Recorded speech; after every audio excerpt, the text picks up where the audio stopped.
So if you've been watching much BookTube lately, you may have seen a tag going around called the Mid-Year Freak Out Book Tag. All right, I'm Brian Bell. Welcome to BellTube. I asked the community here if they would like me to participate in this. We did a community poll, and by a 76% yes vote, here we are today with the Mid-Year Freak Out Book Tag. Really, the only rule that I've got is that this has to be material that I've read between January 1st and June 30th of 2024. Let's get right into it with the first prompt, and that is, what is your favorite book you have read so far this year? You guys, this is a super easy one. It is the odds-on favorite for Book of the Year. Something tremendous is going to have to happen between, now and then for this to be unseated. But James Clavell's Shogun. What a masterpiece of literature. And the funny part is that, yeah, this is a fantasy and science fiction channel for the most part, and of course Lit RPG. So what is historical fiction doing in here? Well, I don't know. I am very fortunate that a good friend sent me this book and I read it, and wow, was I just entirely blown away. We're going to talk more about Shogun as these prompts continue, but yeah, favorite book so far this year, without a doubt, Shogun. All right, the second prompt is best sequel that you've read so far this year. All right, I don't have a physical copy, so I will show a little graphic here. The best sequel that I've read this year, pretty simple. This is going to be a return to Discworld. This is Sir Terry Pratchett's Men at Arms. This is the follow-up book to Guards. I love the City Watch arc of Discworld.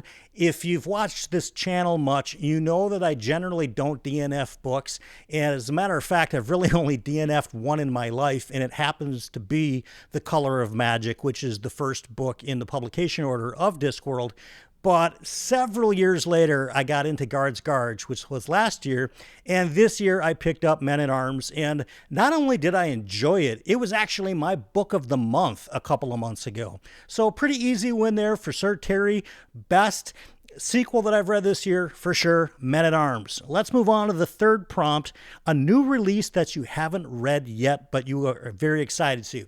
Okay. This is a little bit of a tough one because it is a new release, but odds are I'm not going to get to it possibly until 2026. There's an outlier. It happens sometime towards the end of next year. It depends on a read-along that I'm doing, but I'm going to say Song of Mysteries by Janny Wurts, which is her 11th and final book in her grand epic fantasy series, The Wars of Light and Shadow.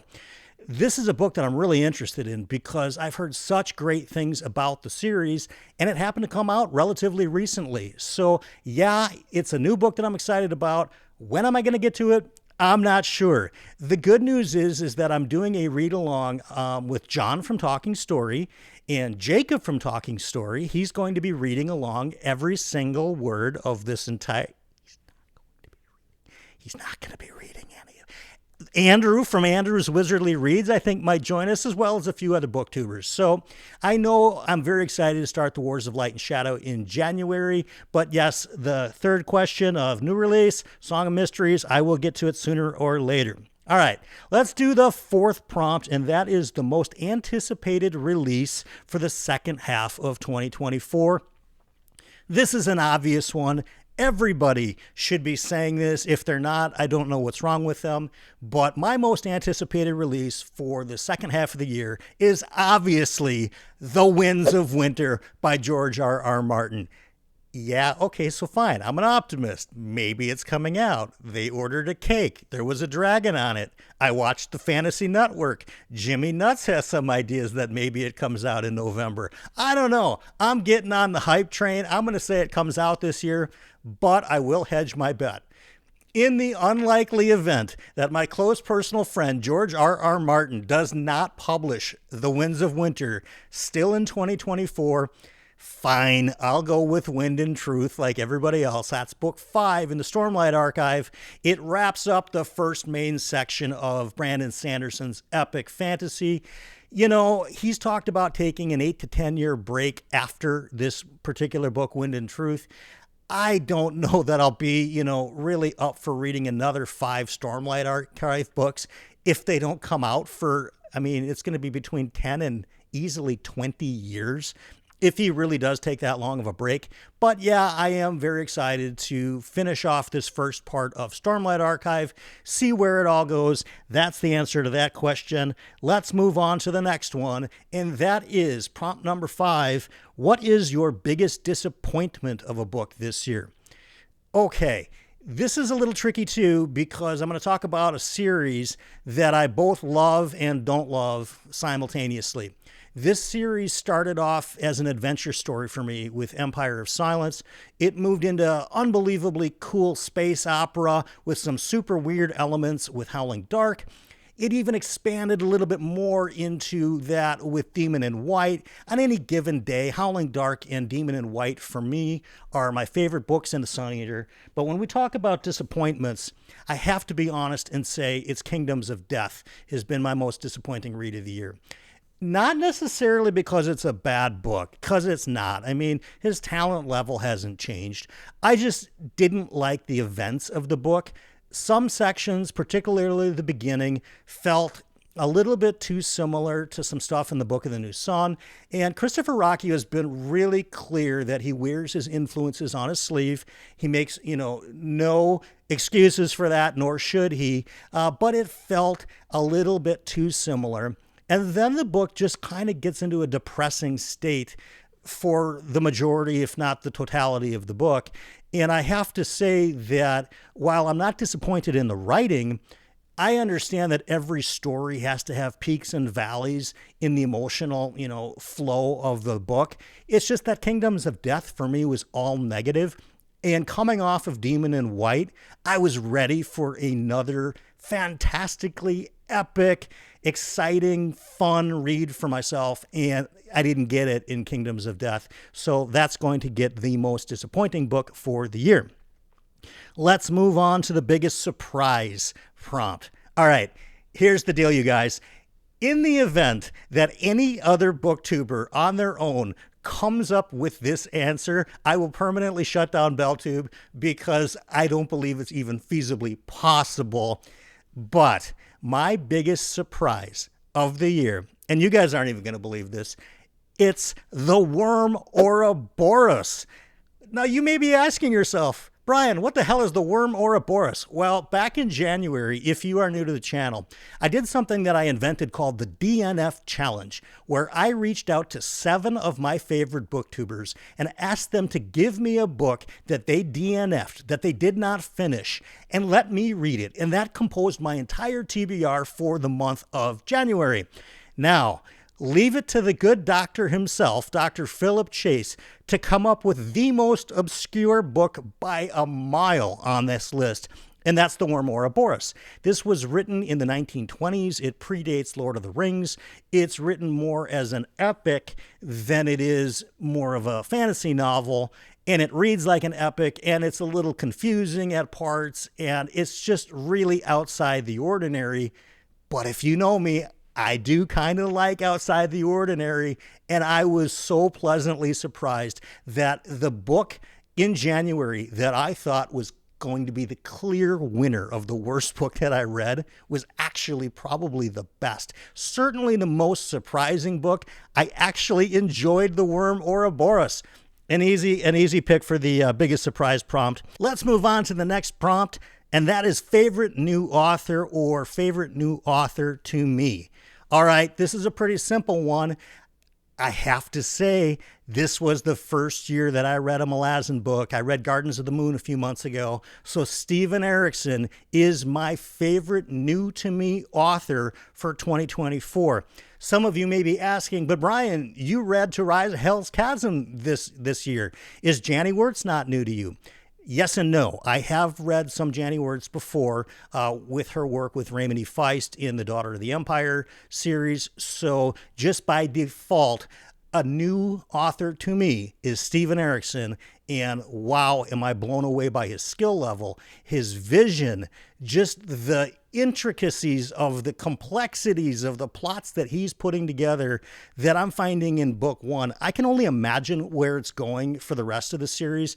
And it's interesting to me because so many booktubers have said the first thing that they want to do when they finish The Crippled God, which is the finale of the first 10 books of Malazan Book of the Fallen, is they want to go back and reread Gardens of the Moon again. So that tells me that this author is, going to be a favorite of mine. And yeah, an easy winner for that category. Now, this is generally the part of the video where I might ask you to like the video, maybe possibly subscribe, but it's a freak out tag. Someone else has to do it. A quick break in today's video from your #1 disco kingpin, Funky Mirage, reminding all of you to like this video, subscribe to the channel, and hit that post notification disco bell so you never miss a video. It's how we're growing the disco world over here at BellTube. This is Funky Mirage signing off. Wait for me, I'll be in another video soon. Yeah! Well, thanks, Funky, for coming in and giving us that like and subscribe motivation that we all need disco style. Let's move on to the next category, and that is your favorite fictional crush of the year.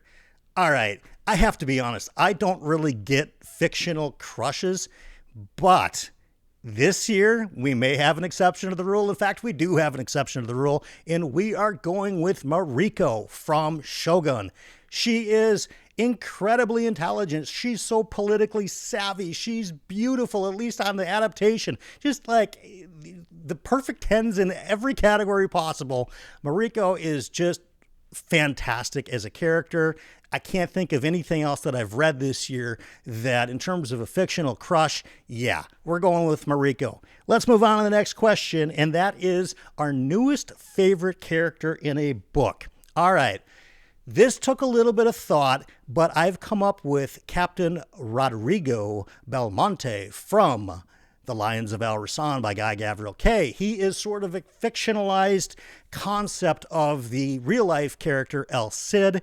He is the captain's captain. He runs his crew. He is a good guy in almost every sense of the word, at least how he's portrayed. He's a family man. He's just, I don't know. There's something about him as a protagonist that I was just really drawn to. So to answer the question, favorite new character, Rodrigo Belmont from The Lions of Al Rasan. Let's move on to the next question, which is a book that made you cry. All right, you guys, I'm not a crier, but if I had tears of joy this year, it would be after the book Waybound by Will White. This is book 12 in Cradle. Why was I crying tears of joy?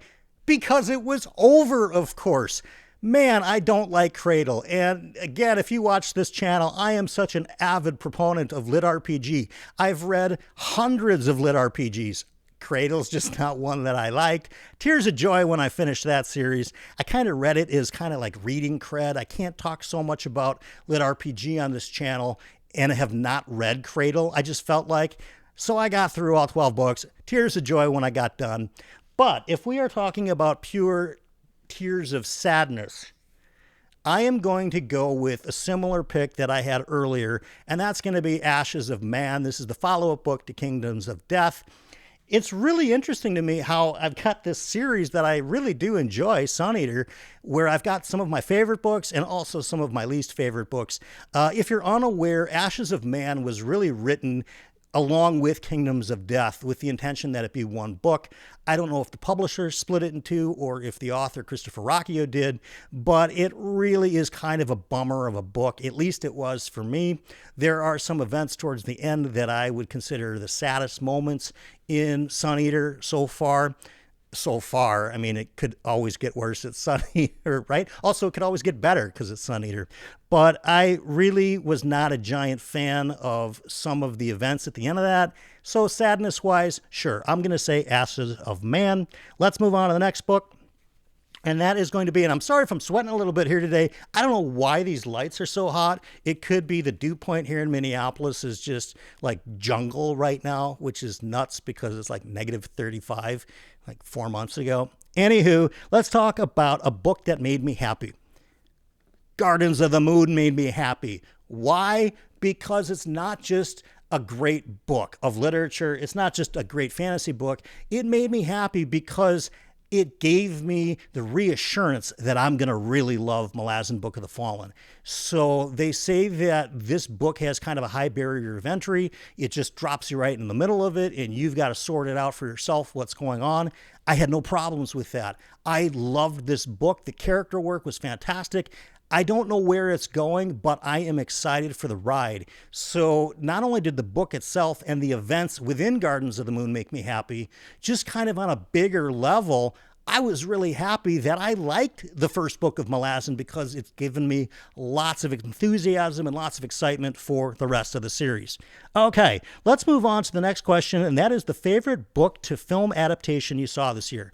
All right, I am going to say, I'm going to change the question a little bit and allow miniseries in here because clearly Shogun on Hulu was unbelievable. Or maybe it was FX, I don't remember. Whatever channel it was on, they did a phenomenal job. I loved this miniseries so much. I am very glad I read the book first because there are quite a bit more intimate moments, detailed moments within some of the Japanese characters within the book itself than we get in the actual miniseries. But I gotta say, I can't really point to too many problems with this miniseries. The actor that portrayed Yabu, to me, was probably my favorite performance of the year so far. If you would have asked me before I watched the show, but after I read the book, which character I was most excited to watch, it for sure would have been Toranaga. If not him, then Blackthorn or Mariko. I would have never in a billion years guessed it was going to be Yabu. But that actor, holy cow, I'm throwing an image of him up here, just insanely good. For me, that's the clear winner for the adaptation for the year. Let's move on to the next question, which is, which books do you need to read by the end of this year? Okay. Now, I think this is going to be no problem. It's a trilogy, but they read really quickly, and that is the Bloodsworn Saga by John Gwynne. I have read The Faithful and the Fallen. I really did like those books. Luckily, they read really fast. Also, thank you, Christopher Novel, for sending me Shadow of the Gods. This is book 1 in Bloodsworn Saga. I know the third and final book comes out later this year. I am going to be reading everything in this series this fall, and we'll easily wrap that up for the winter. And I'm excited for that because I'm just a big John Gwynne fan, and I know that a lot of people have been waiting for some time for this third book. I intentionally decided to wait till they were all done to read them together, so that's the plan there. All right, let's do one for the road today. It's going to be a really quick one, and it's going to be an easy one. And I want to talk about one of these prompts here, and it's one about bringing you joy. And it got me thinking a little bit about the sense of playfulness and joy that a lot of us abandon either intentionally or most of the time probably unintentionally as we go from kids to an adult.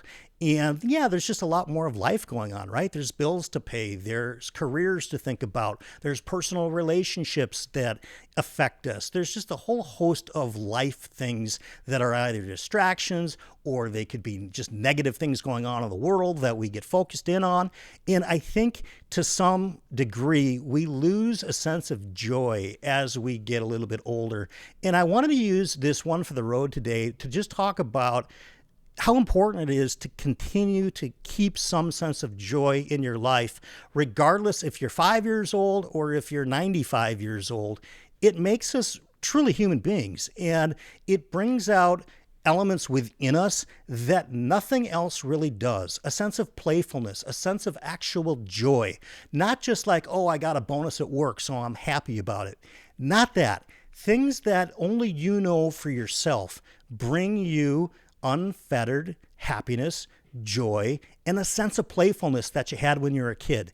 I challenge all of us today to think about the kinds of things that gave us that sense of playfulness, that sense of joy, and see if there are ways to implement that into our daily lives. I think it's worth doing for sure. So I want to know in the comments below, Please answer some of these questions, particularly if you don't have a BookTube channel, because I love when our community gets an opportunity to engage with each other in the comments. If there are particular prompts you want to answer, go ahead and do it in the comments. If you want to answer the entire thing, go ahead and do it in the comments. I read them all. I answer them all. We're going to have a blast down there. Thanks for watching this, you guys. And as always, I'm sending you out like we always do. Here's your fortune.